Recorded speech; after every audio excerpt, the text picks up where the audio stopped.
അതെ, പ്രഭാഷണം തുടരാണ്ട. നമ്മുടെ സിസ്റ്റം പരാജയപ്പെട്ടതോടുകൂടി ഒരു മനുഷ്യജീവൻ വെറുതെ കളഞ്ഞു എന്ന് തന്നെ പറയേണ്ടി വരും. നിങ്ങളെല്ലാവരും അറിഞ്ഞിട്ടുണ്ടാവും വേണു എന്ന് പറഞ്ഞ ആ സാധു മനുഷ്യൻ.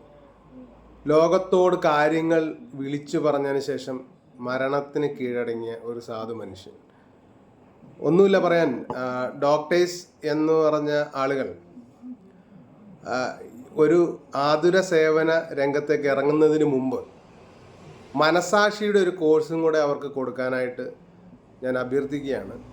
കാരണം പല ആളുകളും അതിന് കമൻ്റായിട്ട് വരുന്നുണ്ട്, മുമ്പെന്തോ ഓപ്പറേഷൻ ചെയ്ത കാരണമാണ് കൊടുക്കാത്തത് എന്നൊക്കെ. പക്ഷേ ലോകത്തോട് അയാൾ വിളിച്ചു പറഞ്ഞ, അല്ലെങ്കിൽ അയാളുടെ വേദനയിൽ വിളിച്ചു പറഞ്ഞ സത്യങ്ങൾ നമ്മുടെ നമ്പർ 1 കേരളത്തിന് അപമാനകരമായിട്ടുണ്ട് എന്ന് സംശയമില്ലാതെ പറയാം, അല്ലേ?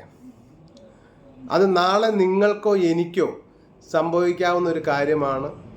ഈ സംഭവിച്ചിരിക്കുന്നതും കൂടെ നമ്മൾ ഓർമ്മിക്കേണ്ടതാണ്. മെഡിക്കൽ കോളേജ് പലപ്പോഴും ഒരു കെയറും തരാത്ത അവസ്ഥയിൽ കടന്നു പോയിട്ടുണ്ടെന്ന് എനിക്ക് നല്ല തെളിവുണ്ട്. എനിക്കത് അറിയുകയും ചെയ്യാം, നിങ്ങൾക്ക് ഒരുപക്ഷെ അറിയുകയും ചെയ്യാം. പോയത് അവർക്കാണ്. അതുകൊണ്ട് നമുക്ക് അത്ര വലിയ വിഷമങ്ങളൊന്നും ഉണ്ടാവാൻ വഴിയില്ല. കാരണം ഇന്ന് ന്യൂസ് കണ്ടു, നാളെ നമ്മളത് മറക്കാം, അടുത്ത ന്യൂസ് വരും.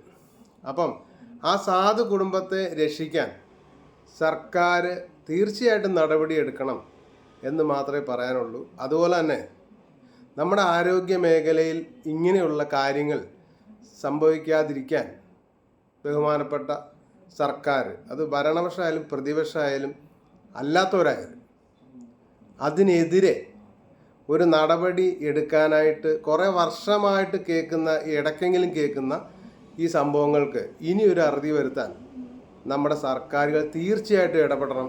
നമ്പർ 1 ആരോഗ്യ കേരളം എന്നുള്ള പേര് അർത്ഥം ഉള്ളതാക്കാൻ സർക്കാരുകൾ ശ്രമിക്കുക.